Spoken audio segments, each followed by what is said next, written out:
buong puso kong sinasabi, si Brad Eli ay sugo ng Diyos, aral dito dalisay, at mananatili pa rin ako dito. Sa ngayon, na nagbibigay sa akin ng tulong si Brad Eli. Noong nakaraan, binigyan niya ako ng pera para panggamot. Wala naman ako ibang nilalapitan. Napakabait ni Brad Eli. Sa lahat ng mga nag-iisip o nagdududa, kahit mga bagong kapatid, o kaya hindi pa kayo kapatid, nakikinig pa lang kayo, hindi dapat pag-isipan ng masama yung nangangaral na sa Diyos. At hindi dapat labanan, mali yun. Ano ang masasabi mo sa doktrina ng samahang ito ni Brother Eli Soriano kumpara dyan naman sa Iglesia ni Cristo ng Ginoong Manalo? Malayo po. Malayo. Kasi dito tunay na aral. Pagmamahal sa kapwa. Ang unang tinuturo. Samantala dun sa kabila, hindi mo matatanggap na Kristo'y tao. Tapos mapapanood mo yung mga nagsasalta dun ayaw lumuhod sa Diyos. At marami pang kung ano-anong kontra-kontra na aral na wala sa Biblia.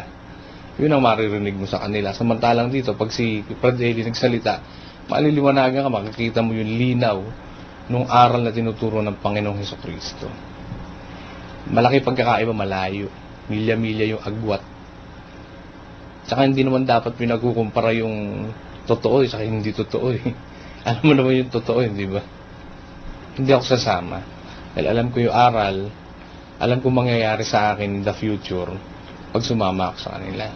Mapapahamak lang ako. Sabi nga ni Brad Josel nakaraan, para ako lumundag sa impyerno ng madalian pag ako'y sumama o umanib sa kanila. Yun po. Doon naman sa nabanggit mo, Brad Daniel, na problema mo dito sa samahan, yun naman inaamin mo na talagang meron kang nagawang pagkakamali. Meron. May nagawa talaga akong pagkakamali. Kasi nga, Brother Daniel, yung mga nagsalita na nung sila makipag-usap kay Brother Eli, ang bilang umabot ng mga 14, yung mga merong reklamo na nagkaroon ka ng problema sa kanila. Yun ba talaga bang ganun yun, Brother Daniel? Talaga bang yun ang nangyari? Umabot ng ganun? Hindi ko na matandaan, Brad Willie. Pero kung ganun man, humingi ako ng dispensa sa kanila lahat. Humingi ako ng